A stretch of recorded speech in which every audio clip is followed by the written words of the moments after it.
Hello বন্ধুরা, good morning সবাইকে। তোমরা সবাই কেমন আছো? আশা করি সবাই ভালো আছো, কিন্তু আমি ভালো নেই। কারণ সকালে ঘুম থেকে ওঠার পর থেকে জানো না, মাড়িটা এত ব্যথা করছে দাঁতের, কি জানি কি হয়েছে। আর মাড়িটা না অনেকটা ফুলেও গেছে, তো বিশাল ব্যথা করছে। যাই হোক, তো আমি আজকের ব্লগটা এখান থেকেই শুরু করছি। আমি সারাদিন কী কী করি তোমরা দেখতে থাকো। আর তোমাদের কাছে আমার একটাই অনুরোধ, তোমরা কেউ স্কিপ করে দেখো না ভিডিওটা, পুরো ভিডিওটাই দেখো, তাহলে ভালো লাগবে আশা করি।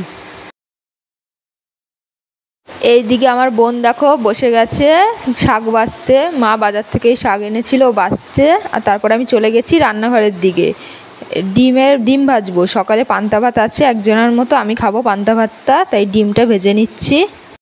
বোন আর মা ছাতু খাবে। আর পান্তা ভাত থাকলে আমি বেশি খাই, কারণ আমার ভালো লাগে পান্তা ভাতটা খেতে। আর আমার বোন বলেছি না, ও খেতেই চায় না পান্তা ভাত, ও খাবে না তাও ভালো, কিন্তু পান্তা ভাতের নাম শুনলেও জ্বর এসে পড়ে। তোমাদের সাথে কথা বলতে বলতে দেখো ডিমটাও আমার ভাজা হয়ে গেল, এবার খেতে যাই। এই দেখো বসে পড়লাম, পান্তা ভাত, ডিম ভাজা, দুটো কাঁচা লঙ্কা, দুটো পেঁয়াজ, দুটো মানে একটা পেঁয়াজ ফালি করে নিয়েছি। এই লঙ্কাগুলো দেখে মনে হচ্ছে কত ঝাল হবে, কিন্তু একটুও ঝাল নেই। দুখানা লঙ্কা মাখি মনেই হয় না কোনো লঙ্কা মেখেছি।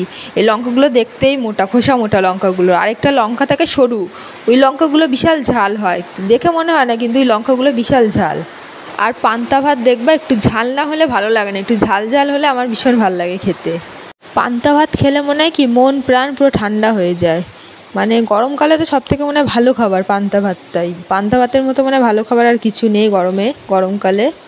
আমি ভয়েস দিচ্ছি তো মনে হয় একটু তোমাদের অসুবিধা হবে শুনতে, কারণ বৃষ্টি পড়ছে বাইরে প্রচুর জোরে।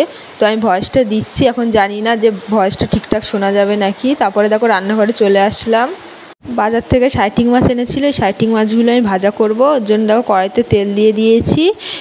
মাছটাকে আমি ভেজে রাখি, মাই করবে তরকারিটা, আমি একটু ভেজে রেখে দিচ্ছি। আর এই সাইটিং মাছ না আমার একটুও ভালো লাগে না খেতে, কেন জানি না, একটু টক টক ভাব লাগে, বিচ্ছিরি লাগে আমার খেতে। তোমরা কারা কারা ভালো খাও সাইটিং মাছ কমেন্ট করে জানিও। এই দেখো মাছগুলো আমার ভাজাও হয়ে গেছে। জানি না মাছটা কি দিয়ে করবে, সর্ষে দিয়ে না আলু দিয়ে।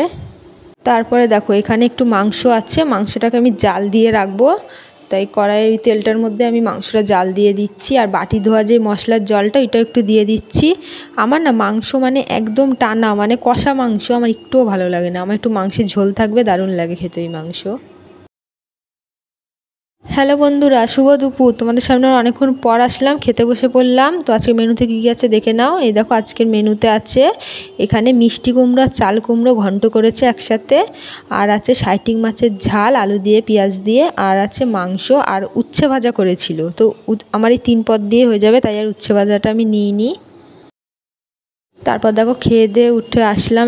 এখন বাজে কটা, এই 2:30 পৌনে 3টে মতো বাজে। তারপরে বসে গেছি মৌসাম্বি নিয়ে, মৌসাম্বিগুলো কাটলাম খেয়ে। আমার বোন এখনও খাচ্ছে, মানে আমি দুবার খেয়ে উঠে পড়বো তাও মনে হয় খাওয়া হবে না, ও হেভি ধীরে ধীরে খায়। আমিও ধীরে খাই, কিন্তু আমার থেকেও ও বেশি স্লো খায়। খেয়ে দিয়ে আবার আরেক জায়গায় যাব। তো তোমার সঙ্গে যদি আমি পারি শেয়ার করব, কারণ আমি যেই জায়গায় যাব না সেই জায়গায় বিশাল মানে ভিড় থাকে, বুঝেছো? ওর জন্য যদি পারি তাহলে তোমাদের সাথে শেয়ার করব, না তোমাদের সাথে আর বাড়ি এসে শেয়ার করব। দেখো ওর জন্য একটু সেজে গুজে নিচ্ছি। আর এই গরমকালে না মানে বাইরে বেরোনোর কথা শুনলেই মানে কি বলবো, মানে কান্না পায়। মানে রোদটার দিকে যখন তাকাই তখন আর ইচ্ছা করে না বাইরে। তাই গরমের মধ্যে একদম পাতলা একটা কুর্তি পরেছি আমি। আর যেটুক না সাজলে নয় ওইটুখানি সেরেছি। প্রথমে ভাবছিলাম বোনকে নেব না, তারপরে আমি ভাবছি যে মাও যাবে আর আমি যাব ভাবছিলাম, তার যে কখন না কখন আসবো, ও একা থাকবে বাড়িতে, ওর জন্য ওকেও নিয়ে যাচ্ছি সাথে করে, কারণ দেরি হলে তাহলে কোনো অসুবিধা নেই। শুভ সন্ধ্যা বন্ধুরা, তোমাদের সামনে অনেকক্ষণ পর আসলাম। আর যেই জায়গায় গেছিলাম ওইখানে গিয়ে একদম ভিডিওটা করতে পারিনি, হেভি ভিড় ছিল, তাই বাড়িতে এসেই তোমাদের সাথে আবার কথা হচ্ছে। তো সন্ধ্যাবেলা চলে এসেছি রান্নাঘরে। এখন কি করবো, তো পাস্তা, ভীষণ খিদে পাচ্ছে, তো ভাবছি একটু পাস্তা করি সন্ধ্যাবেলা। তো যেই বলা সেই কাজ। তো চলে এসেছি, দেখো পাস্তাটা সিদ্ধ করে নিয়েছি। এবার কড়াইতে দিয়ে দিচ্ছি আলু পেঁয়াজ আর কাঁচা লঙ্কাটা, আমার দেবো পরিমাণ মতো লবণ আর হলুদ। তোমরা সবাই পারো জানি, তাও একটু শেয়ার করি তোমাদের সাথে, আমার ভীষণ ভালো লাগে। আর আমার সত্যি কথা বলতে কি বলো তো, আর পাস্তাটা না আমি অত পছন্দ করি না, আমার চাউমিনটা ভালো লাগে। পাস্তাটা খাই, কিন্তু কি চাউমিনটা আমার বেশি প্রিয়। তোমরা মানে তোমাদের কি ভালো লাগে, চাউমিনটা না পাস্তা? কমেন্ট করবে কিন্তু অবশ্যই। একদম সাধারণভাবে করছি, আমি সাধারণভাবে করছি, কিন্তু খেতে হবে অসাধারণ। আমি সব রান্নাই সাধারণভাবে করি, কিন্তু সাধারণটাকে অসাধারণ করে তোলার চেষ্টা করি আমি সব রান্নায়। আমি বেশি দেখবো আমি হাবিজাবি কিছু দিই না রান্নায়, কিন্তু এটাই অসাধারণ লাগে। আমার কাছে তো যত সিম্পল রান্না ততই আমার কাছে ভালো লাগে আমার মুখে। এই দেখো হয়ে গেছে, এবার বেড়ে নেবো একটা প্লেটে। এই দেখো বেড়ে নিয়েছি একটা প্লেটে, এটা আমারটা আমি বেড়ে নিয়েছি। তো এবার খাওয়ার পালা। তার আগে আমি একটু চা করব। চা বলতে বাবা আর মার জন্য 2 কাপ করব চা। আমি তো চা খাই না, সেটা তোমরা জানোই। তো এই দেখো লিকার চাই করলাম। এবার আমি খেয়ে দেখব। আমার তো আবার আলু ছাড়া কিছু ভালো লাগে না, অন্ধ যাকে এক কথায় বলে। তো ভালোই হয়েছিল, পাস্তাটা খারাপ হয়নি। তো বন্ধুরা, আজকের ভিডিওটা আমি বেশি বড় করলাম না, আমি এখানেই শেষ করছি। তোমাদের কেমন লাগলো তোমরা কিন্তু অবশ্যই কমেন্টে জানিও। আর আমি যদি কিছু ভুল করি তোমরা সেটাও আমাকে জানিয়ে দিও কমেন্টে। তো তোমাদের সাথে আবার দেখা হচ্ছে অন্য কোনো নতুন ভিডিওর সাথে। ততক্ষণে সবাই ভালো থাকবে, সুস্থ থাকবে, আর টাটা সবাইকে।